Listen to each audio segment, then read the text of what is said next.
ఆయన ప్రసంగంలో ఎక్కడ కూడా ఉద్యమకారులను గౌరవించకపోవటము, ఆ ఉద్యమకాలంలో ఆయనతో పాటు పనిచేసిన నాయకులను ఎక్కడ ప్రస్తావించకపోవటము, పెద్దగా కేంద్ర ప్రభుత్వం మీద కూడా విమర్శలు చేయకపోవటము, కాంగ్రెస్ పార్టీని కూడా ఏదో నామమాత్రంగానే అంటే ప్రస్తావించాల్సిన అంశాలు కాకుండా మిగిలినవేవేవో మాట్లాడి కంప్లీట్ చేశారు అనేది ప్రధానంగా వినిపిస్తున్న విషయాలు. సరే మేడం, అంటే ఒక్కొక్కళ్ళు ఒక్కో రకంగా ఒక్కో యాంగిల్లో చూస్తున్నారు సభని. అంటే మేమేమంటున్నామంటే అది 25 సంవత్సరాల ఒక రజతోత్సవ సభ పార్టీకి సంబంధించింది. అది సంస్థాగతంగా ఎంతవరకు పరిమితం కావాలి, మన సంస్థలో జరిగిన మంచి ఏంటి, చెడేంటి, మనం గతంలో ఏం మూమెంట్ చేశాము, ఎట్లా తెలంగాణ రాష్ట్ర సాధన కోసం ఎట్లా కష్టపడ్డాము, మన పార్టీ ప్రత్యేకంగా దాంట్లో ఒక పాత్ర ఏంటి, అదేవిధంగా వచ్చిన తెలంగాణలో మనం 10 సంవత్సరాల పాటు చేసిన కార్యక్రమాలు, ఈ తెలంగాణ రాష్ట్ర అభివృద్ధి, దాని పురోభివృద్ధి, మంచి చెడు అనే విషయాలు మాట్లాడుతూ, అదేవిధంగా ఇప్పుడు మనం తెలంగాణ రాష్ట్రంలో అధికారం పోయిన తర్వాత కాంగ్రెస్ ప్రభుత్వం వచ్చిన తర్వాత ఎటువంటి ఇబ్బందులు కలుగుతుంది ఏంటి అనే వరకే ఆ పార్టీని అంతవరకే చూడాలి.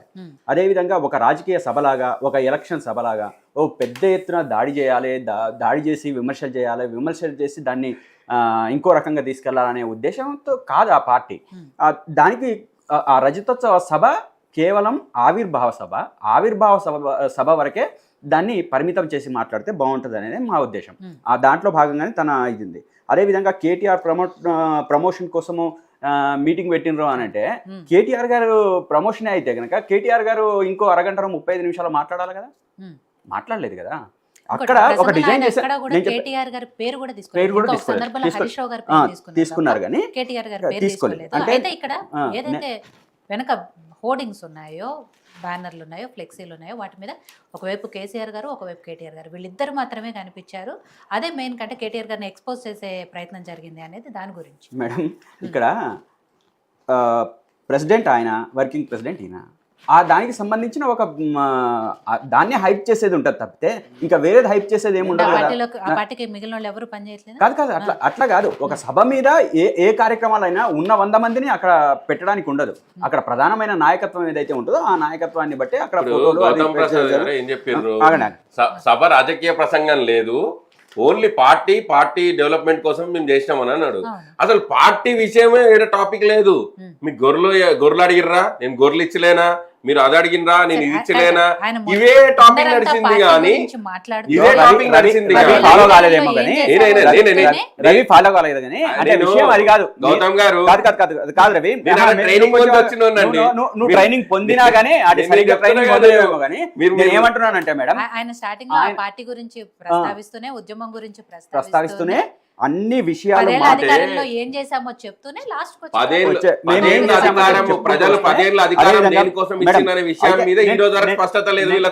నేనేమంటున్నానంటే దాన్ని ఒక పరిధి వరకే చూడాలి రజతోత్సవ సభని. అక్కడ ప్రెసిడెంట్, వర్కింగ్ ప్రెసిడెంట్, ఆ 2 విషయాల వరకే పరిమితం కావాలనుకున్నది పార్టీ, అంతవరకే పరిమితమైంది. అదేవిధంగా 55,000 కోట్ల రూపాయలు రుణమాఫీ చేసినామని చెప్పేసి ఇందాక రవి మాట్లాడుతుంది. అంటే అసలు ఉన్నదే ఆ రైతులకు రుణమాఫీ కోసం ఉన్నదే 39,000 కోట్ల రూపాయలు. 39,000 కోట్ల రూపాయలు అయితే వీళ్ళు ఇచ్చింది 18,000 కోట్ల రూపాయలు.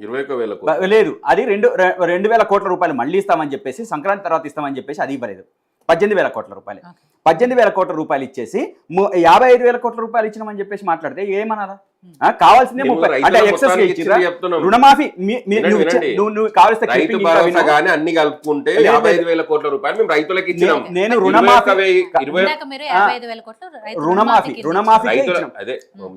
మిస్టేక్ ఉండొచ్చు.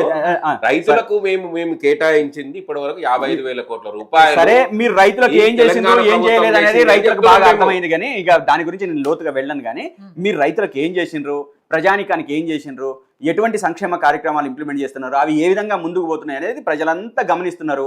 ఇవాళ కాకపోతే రేపు మీకు సమాధానం చెప్తారు. కాకపోతే సమాధానం చెప్పడానికి ఒక వేదిక లేదు. ఆ వేదిక వచ్చిన తర్వాత ఆ సమాధానం చెప్తారు. అదేవిధంగా అంటే బీఆర్ఎస్లో ఎవరు మిగిలరు రేవంత్ రెడ్డి గారు అనుకుంటే అని అనుకోమనే చెప్తున్నా. నేను ఎందుకు అనుకోవట్లేదు, నేను గతంలో కూడా చెప్పిన ఇదే మాట. ఎవరు అన్నారు ఇక్కడ, మీరు అనుకోండి అంటున్నా. నేను అనడమే కాదు, స్వయాన మా కేటీఆర్ గారే అన్నారు అసెంబ్లీ సాక్షిగా.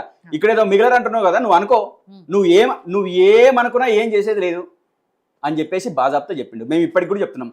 ఈ రవి గారే కాదు, రవితో పాటు కొన్ని వేల మంది అనుకొని ఏం చేస్తారో చేయండి. అసలు నేను చెప్తున్నా కదా, బీఆర్ఎస్ పార్టీ ఎంట్రుక కూడా వీకలేరు. రేవంత్ రెడ్డి కావచ్చు, లేకపోతే ఇంకో తీస్మార్కాన్ కావచ్చు, ఎవ్వరు ఏమి చేయలేరు. నేను లేస్తే మనిషిని కాదు, లేస్తే మనిషిని కాదు, నేను ఇటువంటి పదాలు నేను ఎప్పుడు ఉపయోగించలేదు. కానీ దీన్ని మా పార్టీకి రెచ్చగొట్టే విధంగా మాట్లాడుతున్న పరిస్థితి ఉంది. అంటే మీరు ఏం చేస్తారు? ఇప్పుడు 10 మందిని తీసుకుపోయినారు, ఏం చేసిండ్రు? వాళ్ళే ఇప్పుడు డైరమల అక్కడ ఉన్న వాళ్ళు మహిళలని అనుచితమైన వాక్యాలు చేసేటువంటి ఫేక్ ఐడీలని గౌతమ్ ప్రసాద్ అనే ఐడి నుండి కాదు, ఫేక్ ఐడీస్ క్రియేట్ చేసి అతి నీచమైనటువంటి భాషతో మాట్లాడేటువంటి వాళ్ళని మాత్రమే సోషల్ మీడియాలో అరెస్టులు చేసిండ్రు. వీళ్ళకి అసలు సిగ్గు ఉండాలి. వాళ్ళ పక్షాన పోయి వీళ్ళు పోయి ఆడ పోయి మీటింగ్లు పెడతారు. ఏ రోజు కూడా ఉద్యమంలో పనిచేయని వాళ్ళందరూ లఫంగలందరినీ తీసుకొచ్చి వాళ్ళందరితో రీల్స్ చేపిస్తారు. మీరా అండి మీరు మాట్లాడేది? మీరు చెప్తారు మీరు మాట్లాడే వీళ్ళు ఎట్లాంటి ఘోరమైన భాష అంటే రవి ఊరుకుంటే నేను మాట్లాడతా, లేదు రవి కూడా అట్లనే మొత్తుకున్నాడు అనుకో, నేను మొత్తుకుంటా. మొత్తుకోమంటే మొత్తుకుందాం. విషయం అది కాదు కదా. నేనేమంటున్నానంటే కేసీఆర్ ని తిట్టినోళ్ళు ఉండొచ్చు, పొగిడినోళ్ళు ఉండొచ్చు, లేకపోతే పార్టీని తిట్టిన వాళ్ళు ఉండొచ్చు, పొగిడిన వాళ్ళు ఉండొచ్చు, అందరినీ కలుపుకొని పోయేదే రాజకీయ పార్టీ. అదేవిధంగా రాజకీయ పార్టీకి శత్రువులు, శాశ్వత మిత్రులు ఉండరు అనేది ఇది వాస్తవం. అదేవిధంగా రేవంత్ రెడ్డి గారు ఇప్పుడు కేసీఆర్ గారిని తిట్టిన వాళ్ళు, లేకపోతే ఇష్టం వచ్చిన మాట్లాడిన వాళ్ళే ఉన్నారు, ఆడ ఉన్నారు, ఈడున్నారు అని మాట్లాడితే వాళ్ళని తీసేసేయాలా, అటువంటి వాళ్ళని లంగల్ని దొంగల్ని పెట్టుకున్నారని అని చెప్పేసానంటే, అదే రేవంత్ రెడ్డి గారిని ఈ ప్రపంచంలో ఎవరూ తిట్టనని బూతులు కోమటిరెడ్డి రాజగోపాల్ రెడ్డి మాట్లాడిండు, అదేవిధంగా కోమటిరెడ్డి వెంకటరెడ్డి మాట్లాడిండు. ఆయన ఉండొద్దు పార్టీలో, వీళ్ళిద్దరు ఉండొద్దు అన్నదమ్ములు. అవైతే ఉత్తమ్ కుమార్ రెడ్డి ఉండొద్దు, బట్టి విక్రమార్క ఉండొద్దు, ఇంకొకళ్ళు. అంటే వీళ్ళ ప్రధాన నాయకత్వం ఎవరు ఉండొద్దు రేవంత్ రెడ్డి గారిని. కోమటిరెడ్డి వెంకటరెడ్డి గారు తిట్టినా, రాజగోపాల్ రెడ్డి గారు తిట్టినా రేవంత్ రెడ్డి గారిని తిట్టారు, పార్టీని తిట్టలేదు. అదే కానీ ఇక్కడ ఆయన ఇందాక చెప్పిన విషయాలు తెలంగాణని తిట్టారు. నై తెలంగాణ అన్న వాళ్ళకి మీరు ప్రాధాన్యత ఇస్తున్నారు. నిన్న స్వాగతోపన్యాసం కూడా ఎర్రబెల్లి దయాకర్ రావు గారు. నేను అదే చెప్తున్నాను, అటే వస్తున్నాను మేడం. నై తెలంగాణ అన్న వాళ్ళ దాంట్లో ప్రథముడు రేవంత్ రెడ్డి. ఈ రోజు గౌరవ ముఖ్యమంత్రిగా ఉన్న రేవంత్ రెడ్డి గారు ఆయన నై తెలంగాణ అనే కాదు, రైఫిల్ తీసుకొని కార్లు దిగిండు.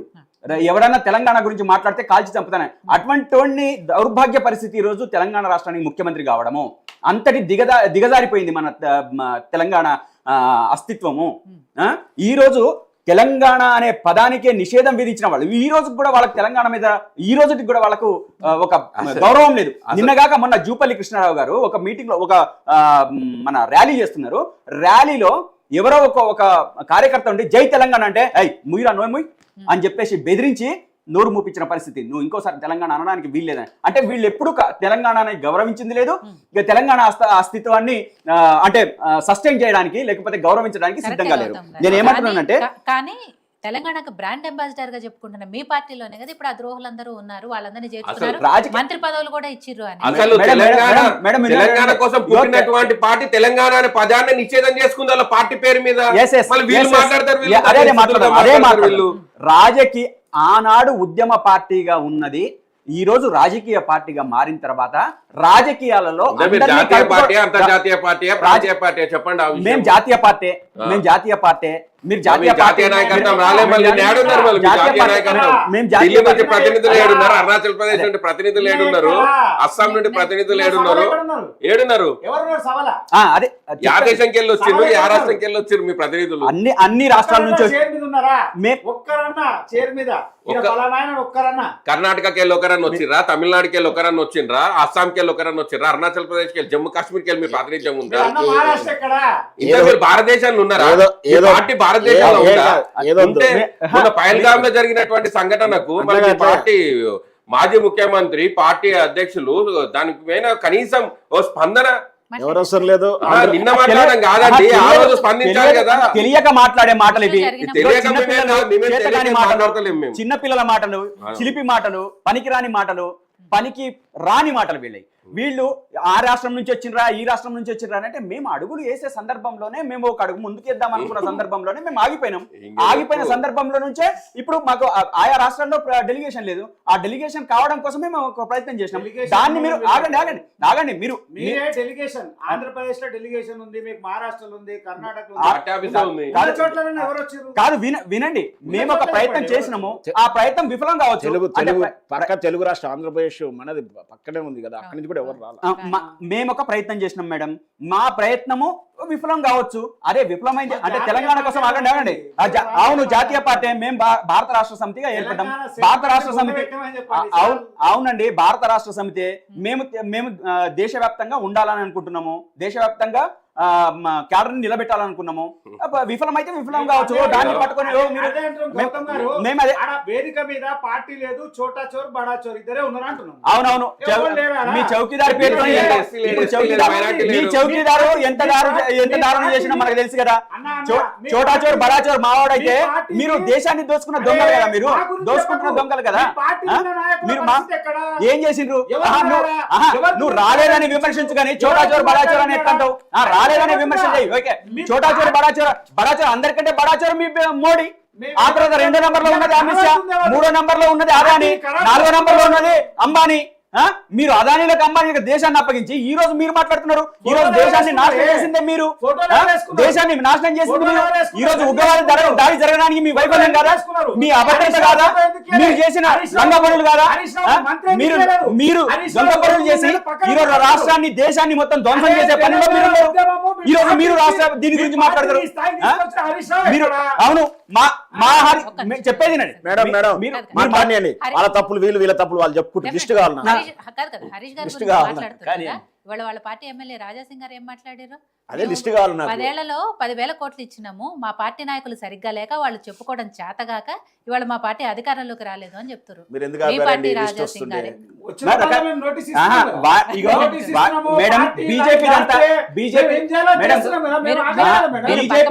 హరీష్ గారి గురించి మాట్లాడేమో మీ పార్టీలో ఏం జరుగుతుందో మాట్లాడే బీజేపీ పార్టీ గురువింద గింజ పైన కనపడుతున్నారు, ఎరుపై కనపడుతుంది, కింద నలుపున్న సంగతి మర్చిపోతున్నారు వాళ్ళు.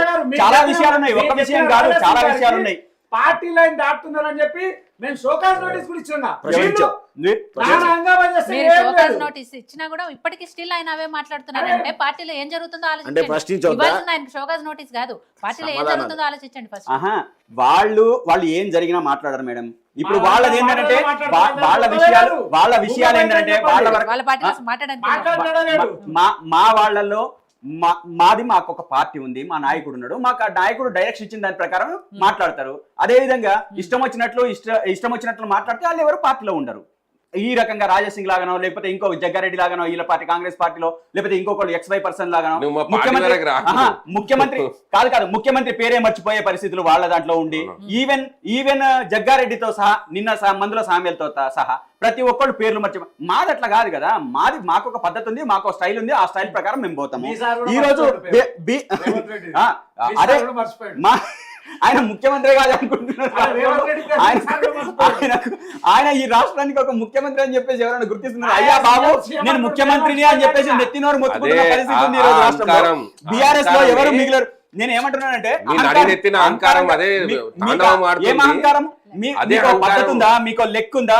మీకు రాష్ట్రానికి మింపజేసే వైపుగా మీకు ఏమైనా ఆలోచన ఉందా? మీరు మొత్తం ఏ లెక్కలు చెప్తారు చెప్పండి. మీరు ఏ లెక్కలు మాట్లాడతారో మాట్లాడండి. మీరు వ్యవసాయ రంగంలో మాట్లాడతారా, రైతులు అదే విధంగా శ్రామిక రంగంలో మాట్లాడతారా, లేకపోతే పెట్టుబడుల రంగంలో మాట్లాడతారా, లేకపోతే ఏ రంగంలో మాట్లాడతారో చెప్పండి. మొత్తం మీరిచ్చిన రిపోర్ట్ ప్రకారమే మొత్తం మాట్లాడదాం. కానీ మీరు ఎంతసేపు మీ సెల్ఫ్ డబ్బా కొట్టుకోవడం కోసము లేకపోతే కేసీఆర్ ని తిట్టడం కోసము మీకు పర్సనల్ గా జరిగిన కొన్ని అవమానాలు లేకపోతే ఇబ్బందులు లేకపోతే ఇంకో రకమో ఏదో జరిగితే దాన్ని పార్టీ మీద ఆపాదించి లేకపోతే ఆ కేసీఆర్ గారి మీద ఆపాదించి దాన్ని కాంగ్రెస్ పార్టీని ఒత్తాసుగా పెట్టుకొని కాంగ్రెస్ పార్టీ భుజం మీద తుపాకీ పెట్టి కేసీఆర్ ని పేల్చడానికి ప్రయత్నం చేస్తే మున్నూరు రవి లాంటి రేపు రాజకీయ భవిష్యత్తు కూడా ఉండదు. కాబట్టి ఎవరి పరిధిలో వాళ్ళు ఆలోచించుకోవాలి. ఎంతవరకు పరిమితమై మాట్లాడాలి, ఏం చేయాలి అంటే పరిమితులు అంటే నేను ఈ విధంగా కాదు, మనం ఖచ్చితంగా ఈ రాష్ట్ర అభివృద్ధి కోసం మనం చేసే పనులలో కాంగ్రెస్ పార్టీ వచ్చిన 16 నెలల్లో ఇచ్చిన హామీలు ఏంది, అమలు చేసిన హామీలు ఎంత, కావాల్సిన బడ్జెట్ ఎంత, నువ్వు చేసిన అప్పులు ఎంత. అదేవిధంగా నువ్వు నిన్నటి దాకా అప్పుల మీద కేసీఆర్ చేసిన అప్పుల మీద ఏడ్చినావు కదా, ఈ రోజు 16 నెలల్లోనే 182,000 కోట్ల రూపాయలు ఎందుకు అప్పు చేసినావు, ఇవన్నీ మాట్లాడు. నిన్నటి దాకా కేసీఆర్ గారు తాగుబోతు కాబట్టి మొత్తం అందరికి తాగబోయించి లిక్కర్ వ్యాపారాన్ని పెంచిండు, ఎక్సైజ్ శాఖ ఆదాయం పెంచిండు అని చెప్పి మాట్లాడిన వాళ్ళు ఈ రోజు తెలంగాణ రాష్ట్రం ప్రథమ దశలో ఉంది అని చెప్పి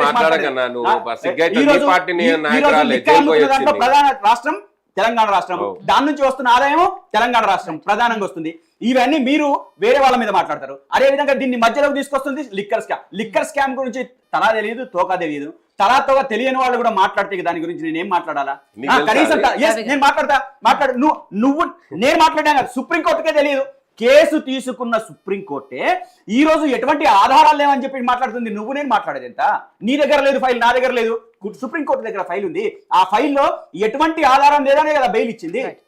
ఈ రోజు కేజ్రీవాల్కి ఇచ్చినా, లేకపోతే కవిత గారికి ఇచ్చినా, లేకపోతే ఇంకో సిసోడియా గారికి ఇచ్చినా, లేకపోతే XY పర్సన్ కి ఇచ్చినా ఏం ఆధారాలు చూపించారు?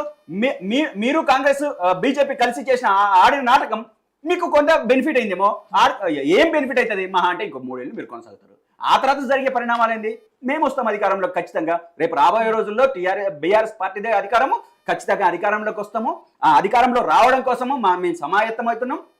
మా క్యాడర్ని ఉత్సాహపరిచే విధంగా అన్ని రకాలుగా మేము రేపు ప్రజల్లో పోవడానికి చాలా ఉద్వేగభరితంగా, ఉత్సాహపూర్వకంగా నిన్న కేసీఆర్ గారు మాకు చెప్పడం జరిగింది. రేపు రాబోయే రోజులలో మేము ప్రజాక్షేత్రంలోనే ఉంటాం. ఈ ప్రభుత్వ వైఫల్యాన్ని ఖచ్చితంగా ఎండగడతాం, ప్రజల ముందు నిలబెడతాం. రవి గారు, నిన్న కేసీఆర్ గారు మాట్లాడుతూ చేసిన ఆరోపణలు ప్రధానంగా రియల్ ఎస్టేట్ గురించి. అంటే గతంలో 10 ఏళ్ళు బీఆర్ఎస్ పార్టీ అధికారంలో ఉన్నప్పుడు భూముల ధరలు ఎలా ఉన్నాయి, ఇప్పుడు భూముల ధరలు ఎలా ఉన్నాయి, దాంతోపాటు కమిషన్లు ఏదైతే 20%, 30% కమిషన్లు తీసుకుంటున్నారని చెప్పేసి ఆ పార్టీ నాయకులే మాట్లాడుతున్నారు అనేది, దాంతోపాటు